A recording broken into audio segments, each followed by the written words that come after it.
Well, Daoud Kuttab joins me now from Amman. He is a Middle East analyst and writer for Al Monitor. Thanks so much for speaking to us. Jordan has few resources of its own, and with cuts now in aid from Saudi, how can the government cope if raising taxes causes this much of an outcry?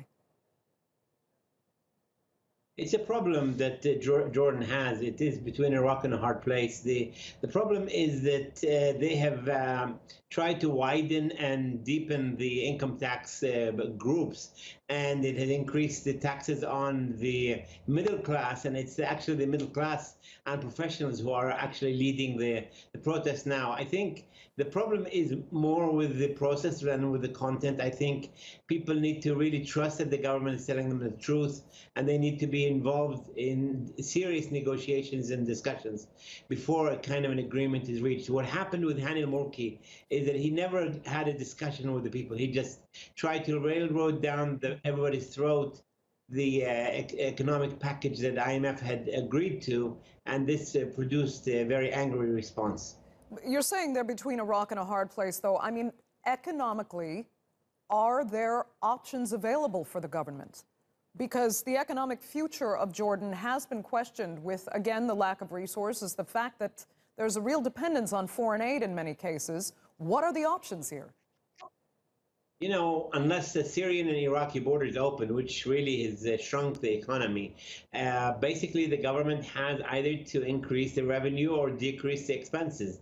And there's not much in the expenses that can be decreased. So they have to find ways to increase the revenue, either from countries or from their own people, or from raising the sales tax or raising the income tax. But all of these things have to be done as part of an agreement rather than as a unilateral decision by the government. This is the problem with the past government, is that it never had serious discussions with people, and there is a question mark about how honest the government is with telling us exactly what the economic situation is. There's a lot of people who are evading paying taxes and putting their money outside of the country. There's a lot of corruption cases that have not been fully investigated, and people have not brought back to really return the money. So there are many questions that people have before they would agree to make their own sacrifices. Okay, so Jordan, it seems, will have to do some real soul searching here. Then politically tell us, what are the options going forward to really placate these protesters? Obviously, sacking the prime minister was not an answer.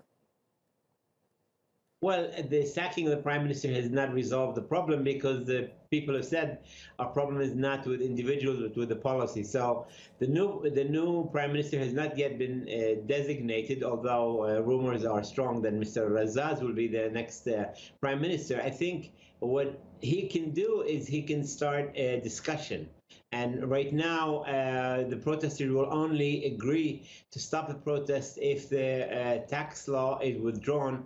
And I don't see a problem with withdrawing the tax law, having discussions, and then submitting it again. You know, this tax law is supposed to take place as of January 1st, 2019. So they have plenty of time to withdraw the law, have really discussions, make some amendments, and then present it after there's some kind of a consensus behind it. Okay, Daoud Kuttab joining us there from Amman. Thanks as always for that.